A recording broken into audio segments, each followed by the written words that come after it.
ಎಷ್ಟಾಗ್ಬೋದು ಸರ್ 28ರಾಗ ಈ ಸಲ? ನನ್ನ ಪ್ರಕಾರ 28ಕ್ಕೆ 28 ಗೆಲ್ಬೇಕನ್ನುವಂಥ ನಾವು ಗುರಿಯನ್ನು ಇಟ್ಕೊಂಡು ಹೊರಟಿದ್ದೇವೆ.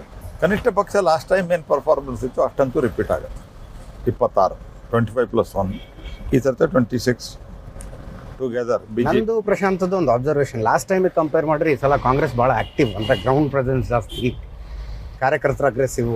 ಲಾಸ್ಟ್ ಟೈಮು ಕಾಂಗ್ರೆಸ್ ಏನು ಕಮ್ಮಿ ಆ್ಯಕ್ಟಿವ್ ಇರಲಿಲ್ಲ, ಯಾಕಂದರೆ ಕಾಂಗ್ರೆಸ್ಸು JDS ಹಾಂ they are fighting together and they at that time also they had government. ಆವಾಗ ಅವ್ರದ್ದು ಸರ್ಕಾರ ಇತ್ತು. ಈಗ ನಮ್ಮ ಈ ಭಾಗದಲ್ಲಂತೂ ನಾನು ನೋಡಿದ್ದೇನೆ ಭಾಳ ಅಗ್ರೆಸಿವ್ ಆಗಿ ಮಾಡ್ತಾಯಿದ್ರು. ಹಾಗೆ ನೋಡಿದರೆ ಈ ಸರ್ತಿ ಕಾಂಗ್ರೆಸ್ಸಿಗೆ ಕ್ಯಾಂಡಿಡೇಟ್ ಸಿಗಲಿಲ್ಲ. ಬಿಕಾಸ್ ಸರ್ಕಾರದಲ್ಲಿದ್ದೀವಿ, ಯಾಕೆ ಮಂತ್ರಿಗಿರಿ ಬಿಟ್ಟು ಹೋಗ್ಬೇಕು ಅಂತ ಹೇಳಿ ಭಾಳ ಜನ ದೇ ಡಿನೈಡ್. ಹಾಗಾಗಿ ಎಲ್ಲೆಲ್ಲಿಂದ ಹುಡುಕಿ ಕೊನೆಗೆ ಬೇರೆದವ್ರು ಕೊಟ್ಟರೆ ಸ್ಟ್ರಾಂಗ್ ಆಗಲ್ಲ, ಮಂತ್ರಿಗಳು ಕೆಲಸ ಮಾಡಲ್ಲ ಅಂತ ಮಂತ್ರಿಗಳ ಮಕ್ಕಳಿಗೆ ಕೊಟ್ಟಿದ್ದಾರೆ ಈಗ. So that is the situation as on date. ಹಾಗಾಗಿ ನನಗೇನು ಅನಿಸಿಲ್ಲ ಆ ರೀತಿ ಅವ್ರು ಆ್ಯಕ್ಟಿವ್ ಇದ್ದಾರೆ. ಹೋದ ಸರ್ತಿನೂ ಆ್ಯಕ್ಟಿವ್ ಇದ್ದರು, ಹೋದ ಚುನಾವಣೆಯಲ್ಲಿ ಆ್ಯಕ್ಟಿವ್ ಕಮ್ಮಿ ಇರಲಿಲ್ಲ. ಆಲ್ ಓವರ್ ಕಂಟ್ರಿ ಏನಾಗ್ಬೋದು? ನಮ್ದೇನು ಟಾರ್ಗೆಟ್ ಇದೆ ಅದನ್ನು ರೀಚ್ ಆಗ್ತೀವಿ. 370 BJP, 400 NDA. ಇದ್ರ ಬಗ್ಗೆ ನನಗೆಲ್ಲೂ ಏನೂ ಅನುಮಾನ ಬಂದಿಲ್ಲ. ಯಾಕಂದರೆ ನನಗೆ as A parliament affairs minister ನನಗೇನು ಸಂಪರ್ಕ ಇದೆ ದೇಶಾದ್ಯಂತ. ಹಲವರಿಗೆ ನಾನು ಮಾತಾಡಿದ್ದೇನೆ, ಇನ್ಕ್ಲೂಡಿಂಗ್ ಫ್ರಮ್ ಜರ್ನಲಿಸ್ಟು.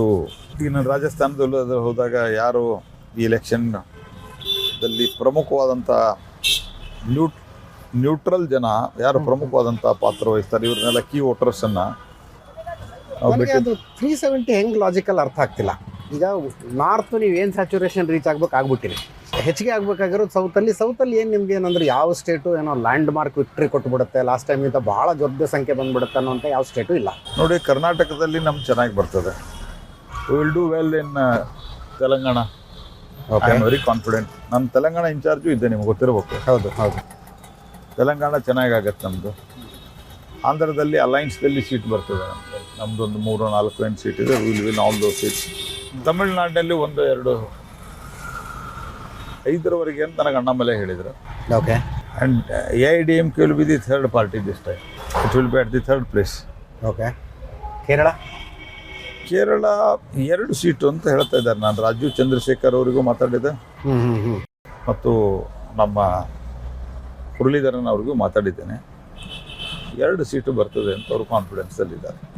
ಸೊ ಪೂರಾ ಬ್ಲ್ಯಾಂಕ್ ಇದೆ ಅಂತಲ್ಲ, ಹಾಗೆ ನೋಡಿದರೆ ಹಿಂದಿನ ಎಲ್ಲ ಪರ್ಫಾರ್ಮೆನ್ಸ್ಗಿಂತ ನಮ್ಮದು ಓವರಾಲ್ ಸೌತ್ ಚೆನ್ನಾಗಿ ಆಗ್ತದೆ. ಪುದುಚೇರಿ 1 ಸೀಟ್ ಇದೆ, ಅದನ್ನು ನಾವು ಗೆಲ್ತೀವಿ. ಅಂದರೆ ಲಾಸ್ಟ್ ಟೈಮ್ 303, ಲಾಸ್ಟ್ ಟೈಮ್ 303, ಈ ಸಲ 370 ಅಂತೀರಿ. ಹೌದು. ಅಡಿಷ್ನಲ್ 67. ವೆಸ್ಟ್ ಬೆಂಗಾಲ್ದಲ್ಲಿ ಜಾಸ್ತಿ ಆಗುತ್ತೆ, ನಮ್ಮದು ಕನ್ಸಿಡ್ರೇಬಲಿ ಜಾಸ್ತಿ ಆಗುತ್ತೆ. ಆ್ಯಂಡ್ ಮಹಾರಾಷ್ಟ್ರ ಲಾಸ್ಟ್ ಟೈಮ್ ಒಟ್ಟು ಶಿವಸೇನೆ ನಮ್ಮದು ಸೇರಿ 42 ಇತ್ತು. ಈ ಸರ್ತೆ 45 ಟಾರ್ಗೆಟ್ ಇದೆ, 45 ಆಗುತ್ತೆ. 2-3 ಸೀಟ್ ಎಲ್ಲ ಕಡೆ ಆ್ಯಡ್ ಮಾಡ್ತಾ ಇದ್ದೀವಿ. That will overall it will fetch the result. First phase ಆದ ತಕ್ಷಣ ಮತದಾರರಲ್ಲಿ ಉತ್ಸಾಹದ ಕೊರತೆ ಇದೆ ಅನ್ನೋ ಕಾರಣಕ್ಕೋಸ್ಕರ ಪಿಚ್ ರೇಸ್ ಮಾಡಿದ್ರು, ಹಿಂದೂ ಮುಸ್ಲಿಂ ವಿಷಯವನ್ನು. ಇದು ಕಾಂಗ್ರೆಸ್ ಆಗಿರೋ ಕಪೋಕಲ್ಪಿತ. ಇದು ಕಾಂಗ್ರೆಸ್ ಪಾರ್ಟಿಯವರು ಪ್ರಣಾಳಿಕೆಯನ್ನು ಬಿಡುಗಡೆ ಮಾಡಿದರು. ಪ್ರಣಾಳಿಕೆಯನ್ನು ಬಿಡುಗಡೆ ಮಾಡಿದ ನಂತರ ಆಸ್ತಿಯನ್ನು ಹಂಚು ಮಾತಾಡಿದರು. ಅದರ ನಂತರ ನಮಗೆ ಇವ್ರದ್ದೇನು OBC ಎಲ್ಲ ಮುಸಲ್ಮಾನರನ್ನು OBCಯಲ್ಲಿ ಸೇರಿಸ್ತೀವಿ ಅಂತ ಅನ್ನೋದು ನಂತರ ಸಿಕ್ಕಿದ್ದು ನಮಗೆ.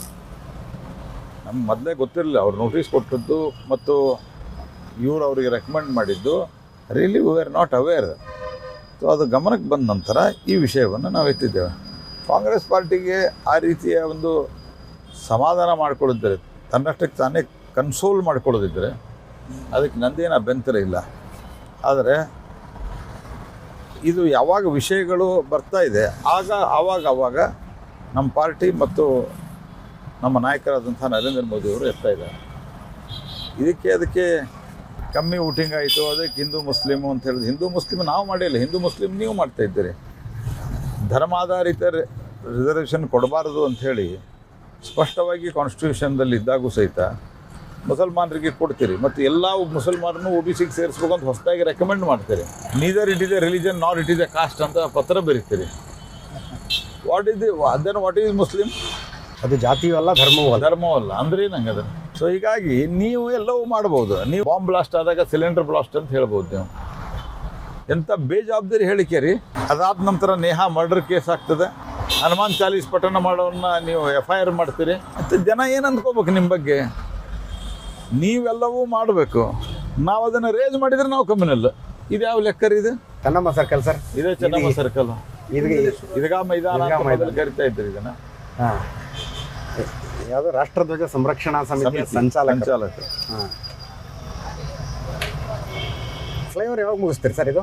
ಇದರಲ್ಲಿ ಒಂದಿಷ್ಟು ಟೆಕ್ನಿಕಲ್ ಚೇಂಜಸ್ಗಳಾಗಬೇಕಾಗಿತ್ತು, ಆಮೇಲಿಂದ ಅವನ್ನೆಲ್ಲ ಮಾಡಿದ್ದೀವಿ. ಈಗ ಲ್ಯಾಂಡ್ ಎಕ್ವಿಷನ್ ಕೆಲವು ಕಡೆ ಇದೆ. ಓಕೆ, ದುಡ್ಡು ಕೊಟ್ಟರು ಲ್ಯಾಂಡ್ ಎಕ್ವಿಷನ್ ಬೇಗ ಆಗಲ್ಲ. ನಾನೇನು ಮತ್ತು ರಾಜ್ಯ ಸರ್ಕಾರ ದೂರ್ತಾ ಇಲ್ಲ, ನನ್ನ ಆರೋಪ. ಯಾಕಂದರೆ ಇಷ್ಟು ಚಿಕ್ಕ ಏರಿಯಾದಲ್ಲಿ ಲ್ಯಾಂಡ್ ಎಕ್ವಿಷನ್ ಇದೆ ರಿಯಲಿ ಇಶ್ಯೂ.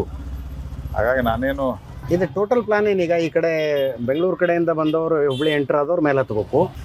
ಅಲ್ಲ, ಇದು ಬೆಂಗಳೂರದ್ದು ಇನ್ನೂ ಅಪ್ರೂವಲ್ ಆಗಿಲ್ಲ. ಯಾಕಂದರೆ ಇವರು DPR ಕಳಿಸಿಲ್ಲ ರಾಜ್ಯದವರು.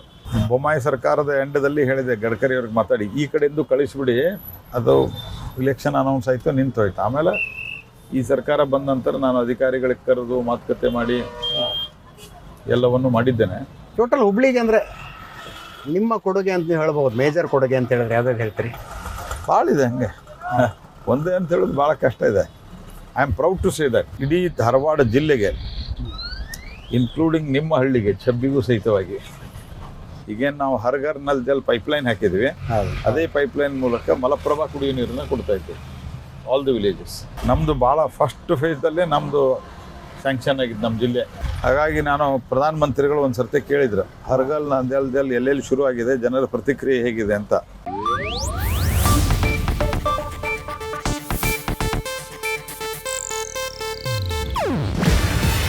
ಇದು ಏಷ್ಯಾನೆಟ್ ನ್ಯೂಸ್ ನೆಟ್ವರ್ಕ್ ಪ್ರಸ್ತುತಿ. ನೀವು ನೋಡ್ತಿದ್ದೀರಾ ಏಷ್ಯಾನೆಟ್ ಸುವರ್ಣ ನ್ಯೂಸ್.